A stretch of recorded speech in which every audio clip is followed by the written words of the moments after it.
ने वॉकआउट किया है, अंतिम दिन मौजूद नहीं था, बिना विपक्ष के आज विधायक समापन हुआ, क्या कहेंगे?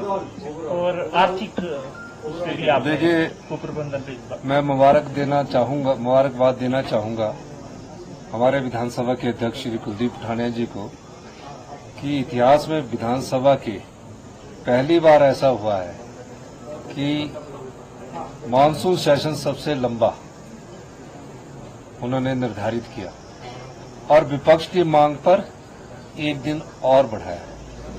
विपक्ष कहता था कि वित्तीय कुप्रबंधन पर यह सरकार चर्चा करे और अध्यक्ष महोदय ने उनका अनुरोध स्वीकार किया, लेकिन मुझे लगता है कि विपक्ष गंभीर नहीं है और विपक्ष को गंभीर होना चाहिए।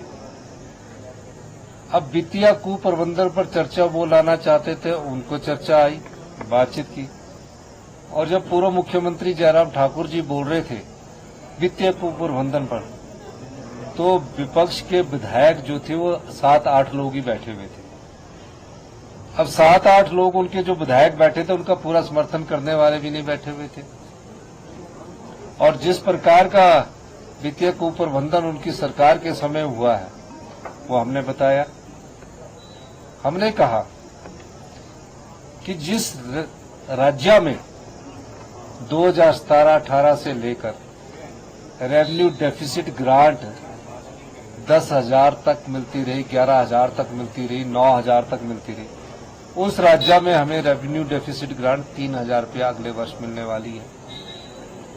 हमने ये भी कहा कि 5 साल जो जीएसटी कंपनसेशन था, जो कि जून 2022 में खत्म हो गया, 17 में शुरू हुआ था, जून 2022 में खत्म हो गया।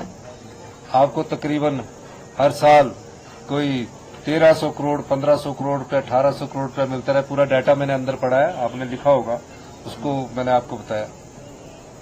फिर रेवेन्यू सरप्लस होने के बाद राज्य की ऐसी हालत क्यों हुई और क्यों नहीं आपने सरकारी कर्मचारियों का डीए दिया, जो 10,000 करोड़ की लायबिलिटी हम पर छोड़ दी। ये सब उनके कार्यकाल का है। 11 दिसंबर 2022 को हिमाचल प्रदेश में कांग्रेस की सरकार बनती है, वित्तीय स्थिति को देखती है।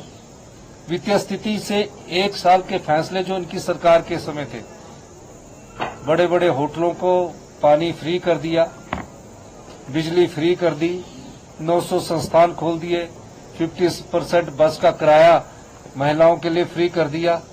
कहा कि हमें तो चुनाव जीतना है, और चुनाव जीतने के संदर्भ में जो भी फैसले किए गए, पूरी अर्थव्यवस्था का बेड़ा गर्क करने में ये पिछली सरकार ने कोई कुताही नहीं बरती।